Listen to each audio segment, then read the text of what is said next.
HTML kód stránky už máme vytvorený. Keď sa však pozriete na to, tak HTML stránka sama o sebe vyzerá úplne hrozne.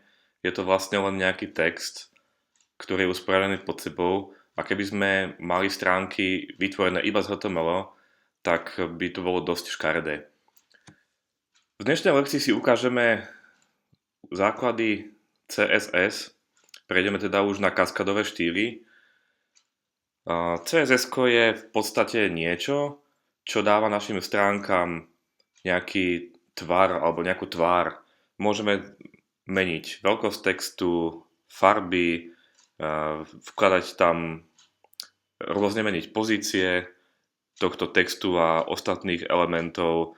Môžeme nastavovať zarovnania, odseky a rôzne pozadia a kopec ďalších vecí. Na začiatok si poďme len ukázať také niektoré základné CSS deklarácie. Úplne prvé bude asi to, že ako sa to CSS vlastne do stránky vkladá. Poďme napríklad zmeniť farbu tohto textu. Úplne najjednoduchší spôsob, ako môžete vložiť nejaký štýl pre daný prvok, je tým, že napíšete atribút style a vložíte napríklad color, dvojbodka, dajme tomu, že blue, modrá.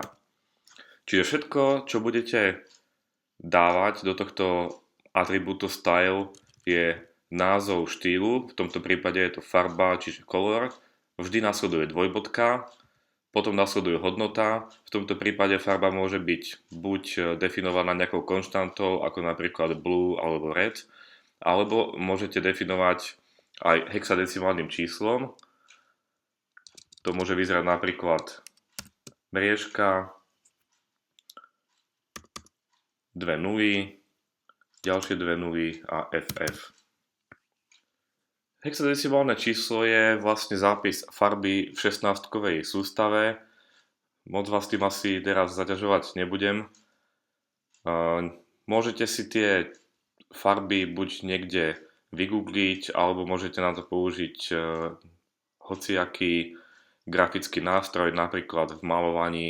Vo Windowse je to malovanie, alebo môžete použiť Photoshop, a keď si nejakú farbu namiešate, tak určite nájdete vedľa nej aj takýto zápis v 16-kovej sústave. Za hodnotou by mala následovať bodkočiarka. Keď si to uložíme, tak v takomto prípade je tento prvý paragraf modrým písmom. Keby som dal tú konštantu, čiže blue, bolo by to úplne to isté. Niektoré farby sú definované konštantami, to sú tie základné farby, iné farby nenapíšete ináč ako práve v 16-kovej sústave. Dobre, máme za sebou teda vloženie štýlu pomocou atribútu. Existuje ďalší spôsob, ako vložiť štýl, a to je taký, že do hlavičky alebo aj do tela napíšeme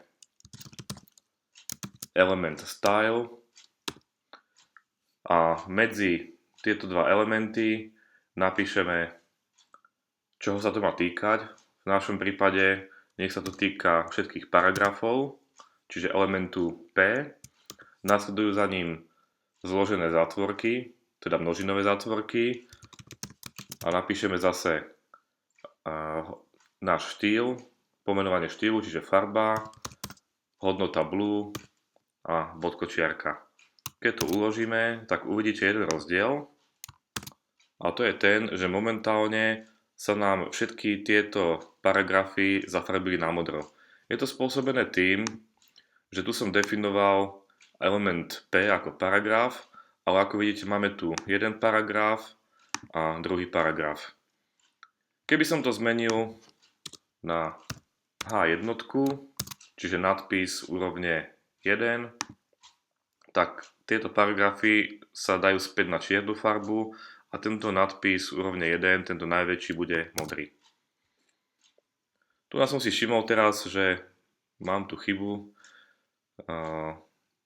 nie chybu v zápise elementov HTML, ale textovú chybu, že tu by mala byť 2, 3, 4, 5 a tak ďalej. Ale čo sa týka HTML, je to všetko zapísané správne, len keď som robil video na demonstráciu nadpisov, tak som to nesprávne zapísal. Dobre, existuje ešte jeden spôsob, akým vložiť štýly, a to je taký spôsob, že môžeme vložiť všetko do externého súboru. Ja som si už tu pri skúške jeden takýto externý súbor napísal, ale napíšem vám ho ešte raz, aby ste videli presne, ako som ho vložil. Čiže je to je to element link, ktorý má atribút href, ktorý obsahuje cestu k súboru, opäť buď relatívnu, alebo napríklad, keď napíšem iba style.css, tak sa očakáva súbor style.css, ktorý sa nachádza v tom istom adresári ako náš index.html. Potom nasleduje atribút type, ktorému dáme hodnotu, že text CSS, je to vlastne typ dokumentu a môže ešte obsahovať atribút rel, čo je vlastne vzťah k tomuto indexu a vzťah tohoto style.css je, že je to style sheet. Teraz tento súbor ale musíme aj vytvoriť, čiže v tom istom adresári vytvorím nový súbor kaskadového štýlu, nazvem ho style.css. Tu sa mi vytvoril. Ak ste si všimli, tak tento súbor obsahuje už nejaké poznámky. Poznámky sa do kaskadového štýlu vkladajú trošku iným spôsobom ako do HTML. Všetko, čo napíšete medzi lomitko a hviezdičku a opačné, teda uzatváraciu hviezdičku a lomitko, tak bude zobrazené takýmto sivým textom, čo znamená poznámku. Poďme teraz teda skúsiť aplikovať z tohto súboru na všetky paragrafy farbu modrú. Čiže tento nadpis zase bude čierny a tieto dva paragrafy budú modré. Teraz, aký je medzi tým rozdiel? Ako vidíte, môžeme to všetko zapísať do externého súboru. Ja to tam nechám momentálne. Môžeme to všetko zapísať medzi elementy style.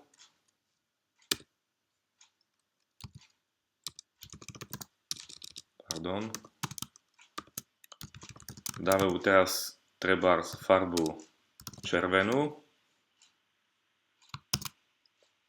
A môžeme všetko zapísať ako atribút style daného prvku. Dáme mu napríklad farbu zelenú. Teraz uvidíte ten rozdiel, čo sa stane. Toto, čo som zapísal do tohto externého dokumentu, že farba modrá, sa mi nezobrazilo nikde. Je to z toho dôvodu, že keď niečo zapíšem nejaký štýl medzi elementy style, tak tieto štýly, ktoré sa nachádzajú v tom istom dokumente, čiže v tom HTML súbore, majú väčšiu prioritu ako to, čo sa nachádza v tomto externom. Preto sa nám tento paragraf zafarbil na červeno. Prečo je ale tento paragraf zafarbený na zeleno?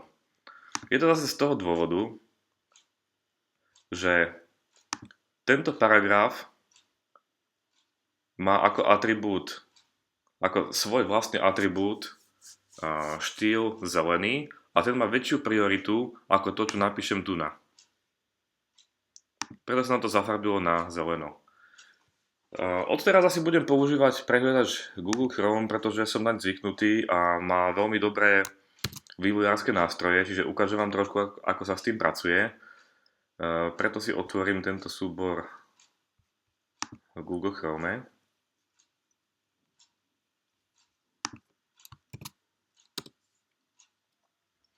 A ukážem vám, ako môžete vidieť, že ktorý štýl je uplatnený a zároveň aj ako môžete hneď meniť štýly priamo na stránke. Klikneme si preto pravým tlačítkom na tento element, dáme preskúmať prvok Tu na spodnej časti sa nám otvorí takýto vývojár a môžeme si tu napravo chytať prvky, čiže toto je napríklad element P, toto je ten paragraf pod ním.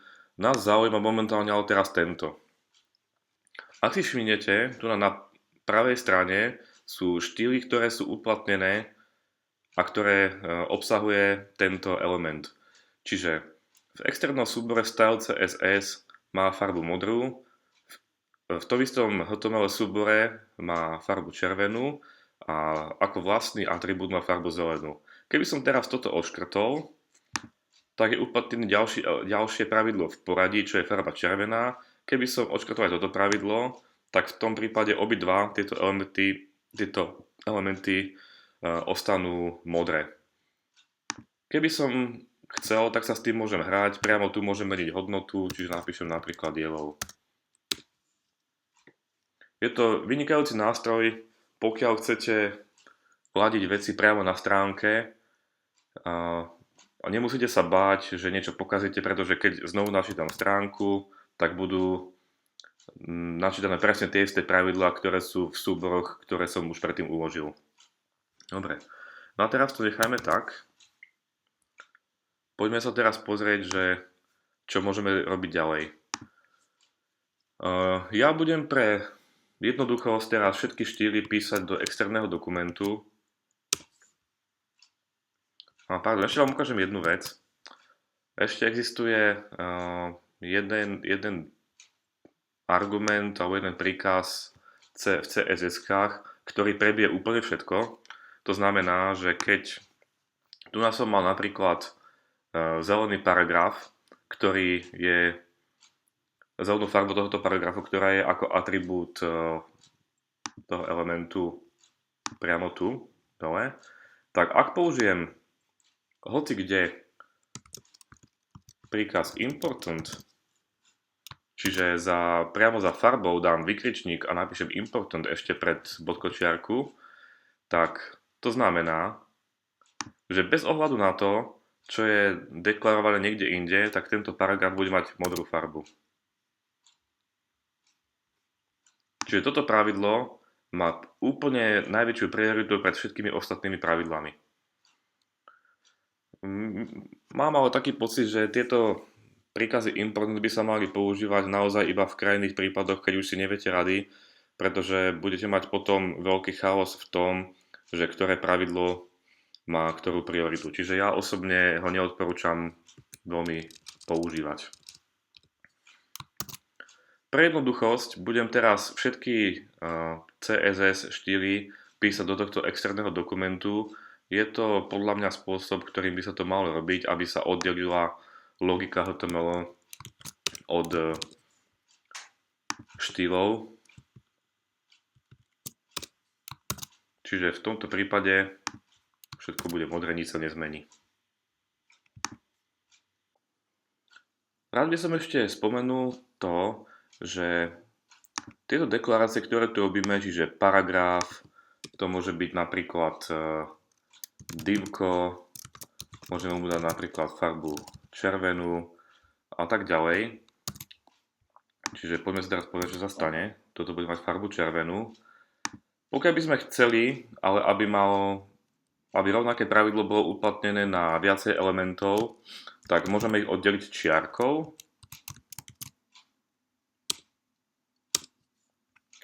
A teraz bude mať aj paragrafy, aj divka farbu modrú. Ďalej, čo sa dá ešte robiť, pokiaľ chceme uplatniť pravidlo iba pre nejaký element, tak nejaký vnorený element môžeme napríklad spraviť to, že keby sme chceli, aby treba mali iba tento text tu na nejakú inú farbu, dajme tomu červenú, tak vidíme, že je to prvé divko a pod tým vnorené divko, tak to môžeme spraviť ako div a pod tým vnorený div, aby mal farbu červenú. Tak teraz budeme iba tento text tu na farbu červenú. Čiže je to niečo ako posúvanie štýlu na vnorné elementy alebo v počítačovej terminológii na potomkov týchto hlavných elementov, pretože tento divko je potomkom tohto, alebo vnorený element.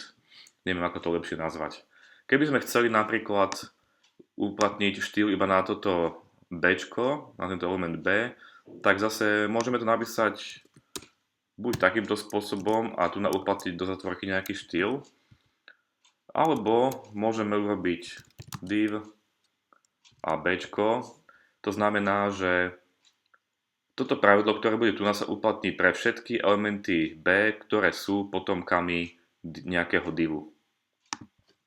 Dáme mu napríklad, že color, nedáme mu red, ale dáme mu green.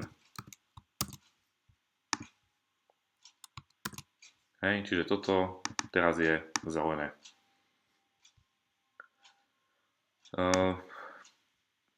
Pri aplikácii takýchto pravidel si ale často nevystačíme iba s elementami typu B alebo div alebo P, ale prichádzajú nám na rad buď IDčka alebo triedy.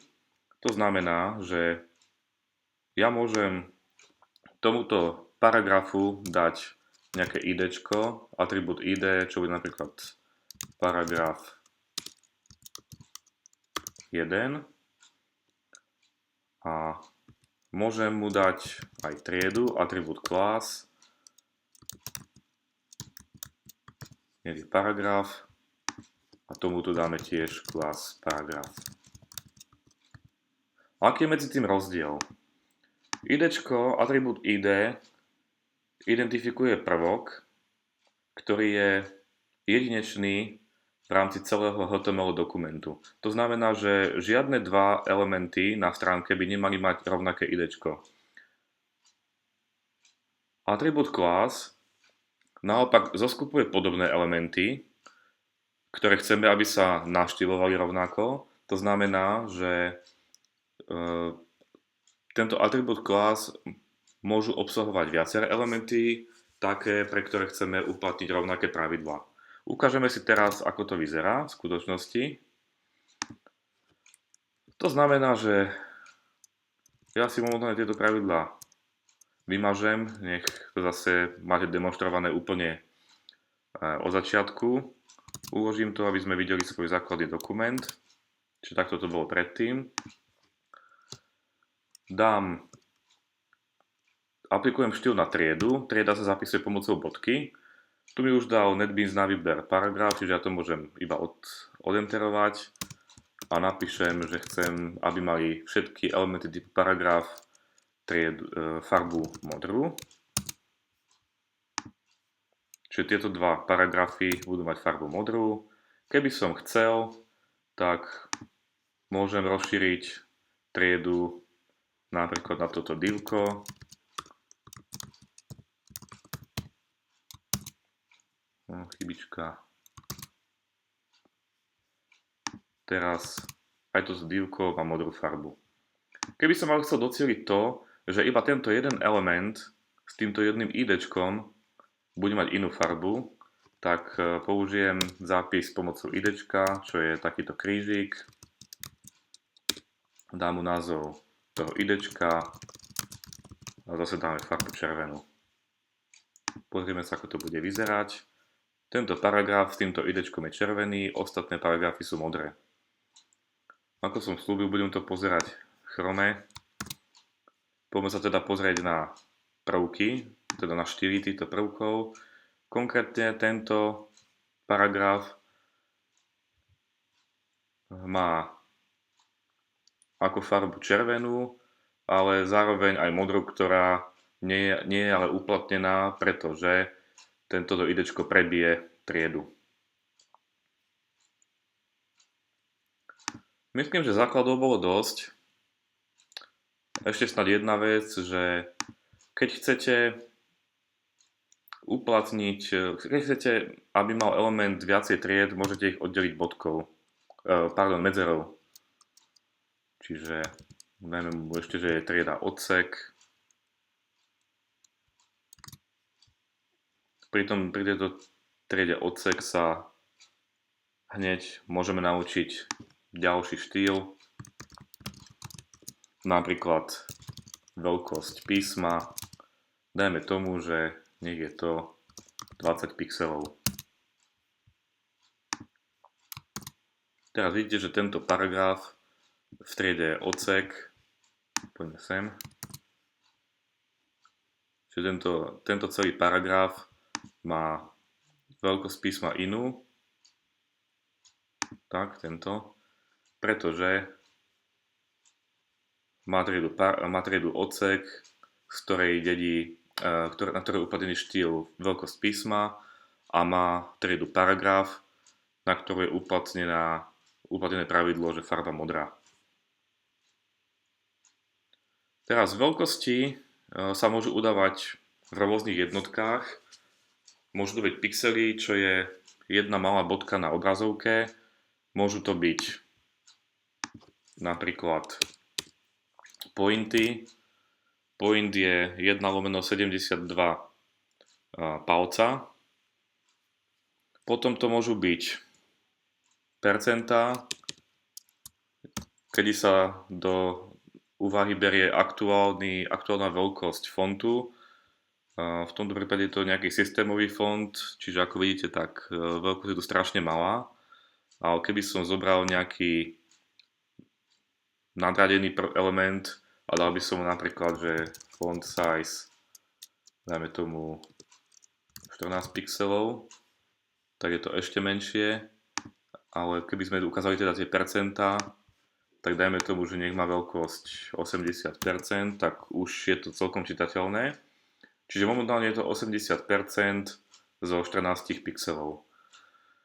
No a môžeme mu udať ešte tzv. Jednotky EM, čiže 1 EM sa v tomto prípade rovná práve 14 pixelom, môže byť 1,5 EM, ktorý sa rovná 21 pixelom, čiže 14 plus polovica do 14, alebo 2 EM, ktorý sa rovná dvojnásobnej veľkosti daného fontu, čiže v tomto prípade 28 pixelov. Demonštrovať si to môžeme tak, že by sme tomuto konkrétnemu odstavcu dali ešte nejaký nový štýl ako atribút, ktorý mám na mysli atribút, čiže tým spôsobom, že sa aplikuje iba na tento jeden element, iba na tento konkrétny paragraf.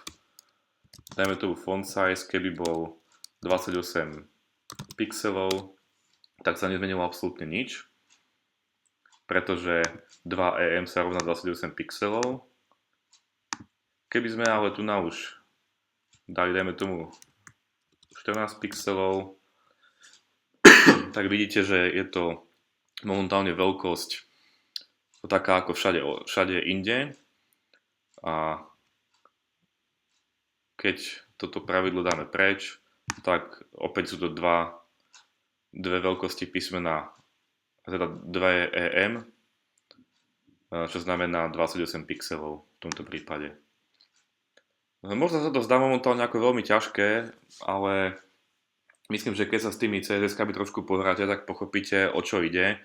A mám taký pocit, že najviac sa používajú aj tak pixely, prípadne potom v responsívnych dizajnoch percentá. O responsívnych dizajnoch sa možno budeme baviť, ale niekedy hrozne ďaleko. To má ešte veľa času. A EMK sa tiež niekedy používajú, pretože všetko je v jednotkách relatívnych k aktuálnemu fontu. Dobre, čo sa týka týchto základných takých vecí, tak myslím, že už toho je naozaj dosť. Poďme sa teraz už teda pozrieť konkrétne na nejaké ďalšie pravidlá, aby sme sa niečo naučili, aby sme vedeli do tejto našej stránky vkladať nejaké štýly.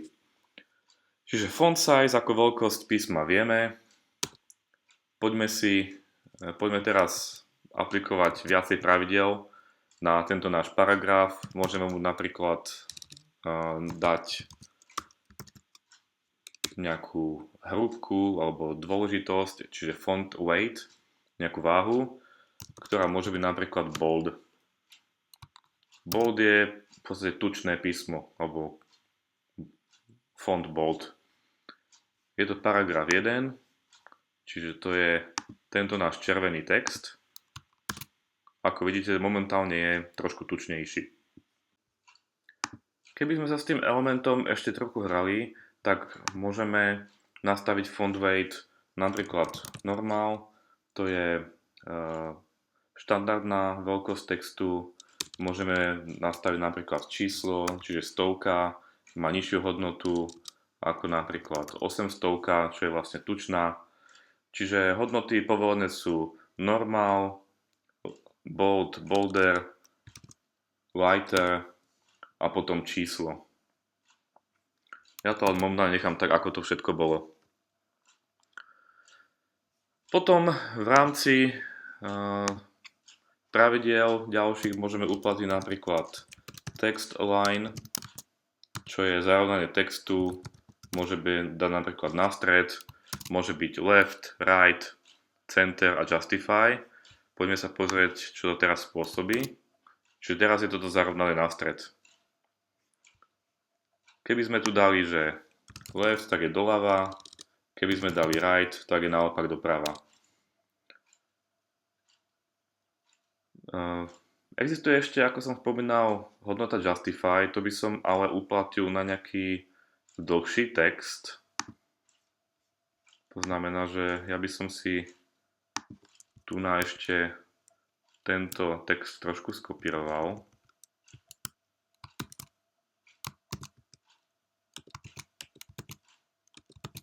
No, dáme tam aj nejaký iný text. Nech to nie je všetko rovnaké. Tomuto elementu skúsim dať nejaké idečko. Napríklad dajme tomu, že text. Alebo dajme tomu, že dlhý text. A keby som teraz uplatňoval to pravidlo na dlhý text, skúsim mu dať text line justify. Tak ako vidíte, justify nám spôsobilo to, že tento text je zarovnaný na obe strany, aj naľavo, aj napravo. Skúsme sa pozrieť, čo by sa stalo, keby som mu to dal na ľavo. Ako vidíte, celé sa to posunulo doľava, naopak, toto je doprava. Čiže pre takéto odseky textu je veľmi vhodné pravidlo justify. Ďalej môžeme pridať pravidlo text decoration. Veľmi dobre sa text decoration používa napríklad na odkazy, čiže Ačka, hypertextové odkazy. Dáme, že žiadne, hodnota žiadna, none. Hypertextové odkazy máme napríklad tu na tieto dva. Keď znovu naštartujeme stránku, tak ako vidíte, to podčiarknutie pod nimi sa stratilo. Ďalšie hodnoty, ktoré môžu nadobúdať, sú napríklad underline, čo je základná vlastnosť, taká to bolo aj predtým. Potom ešte existuje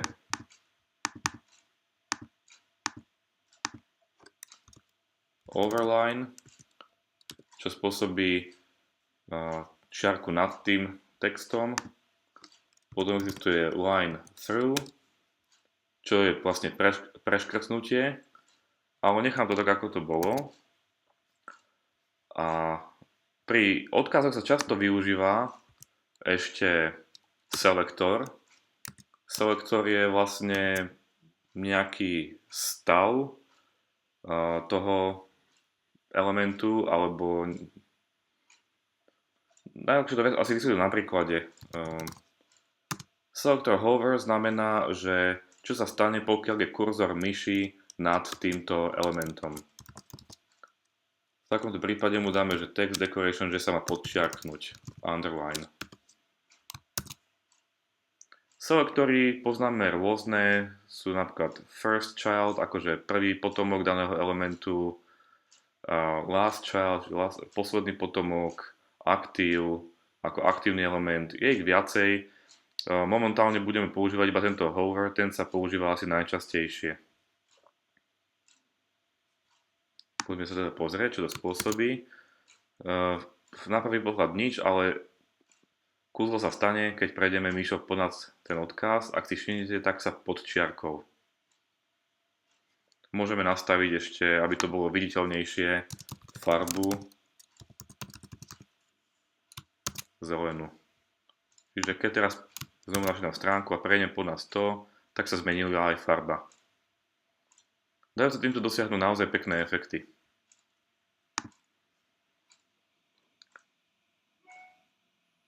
Ďalej môžeme s týmto textom ešte uplatniť pravidlo veľkosť riadku.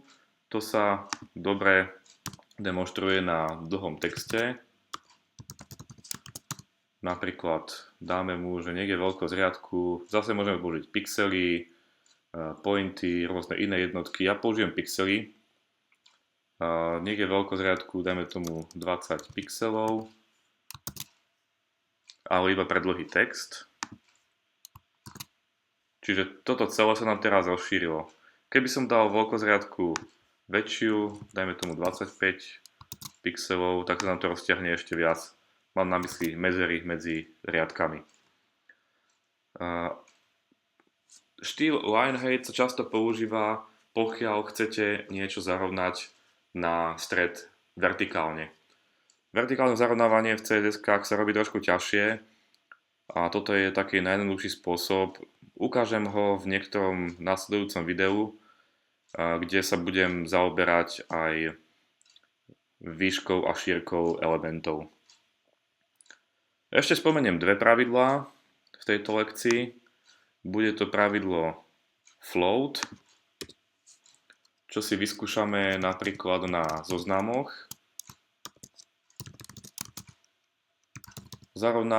Floatovať, čiže plávať alebo zarovnať, ako by som to nazval.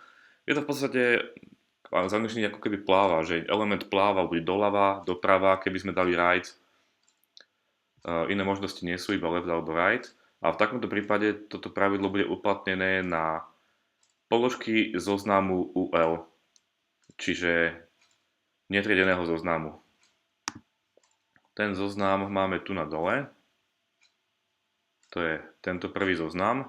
Keď znovu načítame stránku, neuložil som to, takže uložíme, znovu načítame stránku, tak ak ste si všimli, všetky tieto elementy, konkrétne tieto tri, majú všetky tu na float doľava, lenže pláva nám tu aj tento element,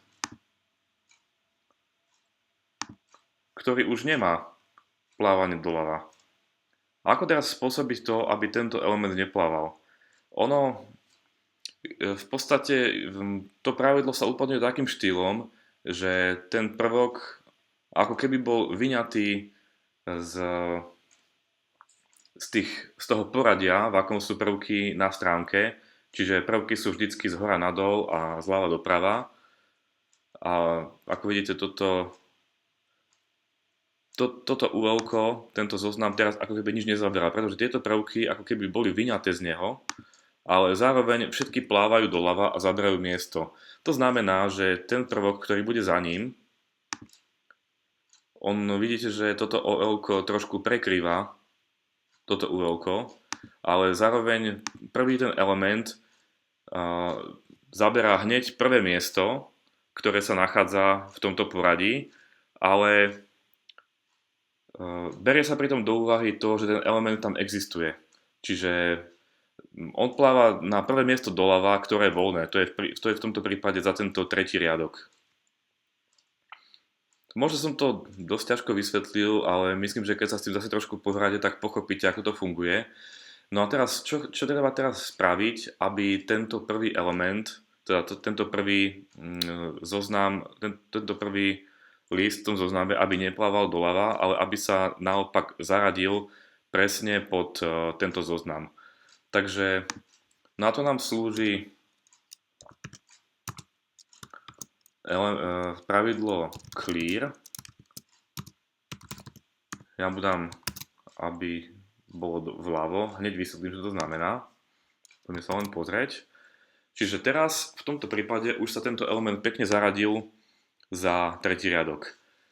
A je to z toho dôvodu, že štýl clear znamená, že pri tomto elemente sa nesmú nachádzať žiadne iné elementy, ktoré plávajú doľava.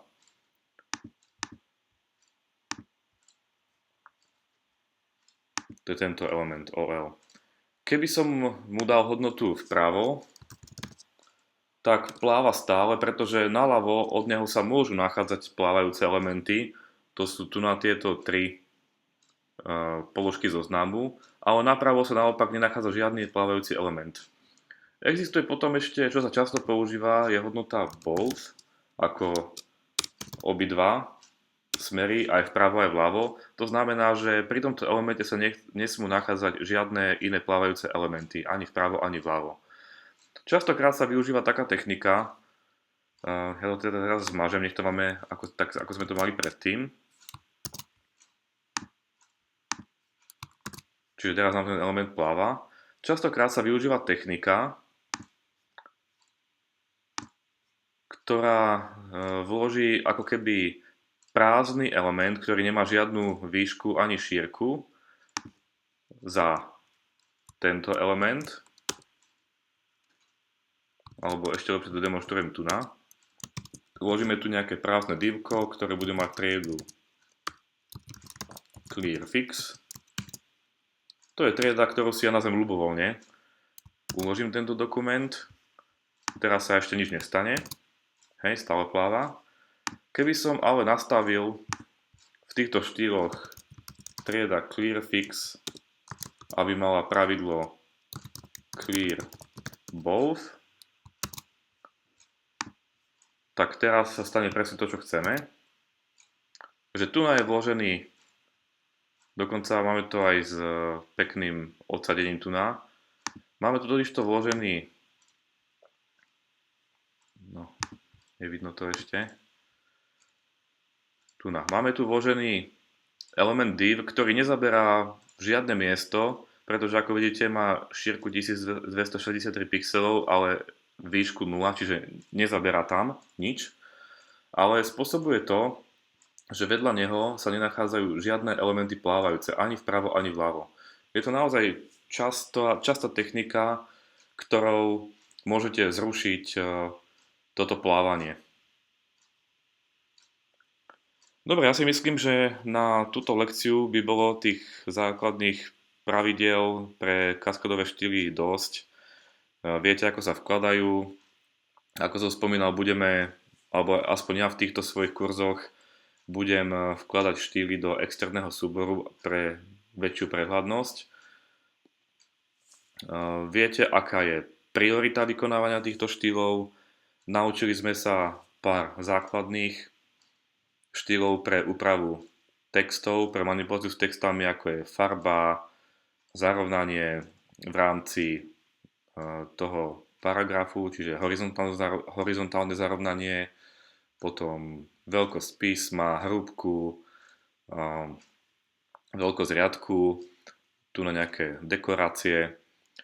No a v ďalšom videu budeme pokračovať, potom pozrieme sa na blokové elementy a pozrieme sa na rôzne výšky, šírky a odsadenia.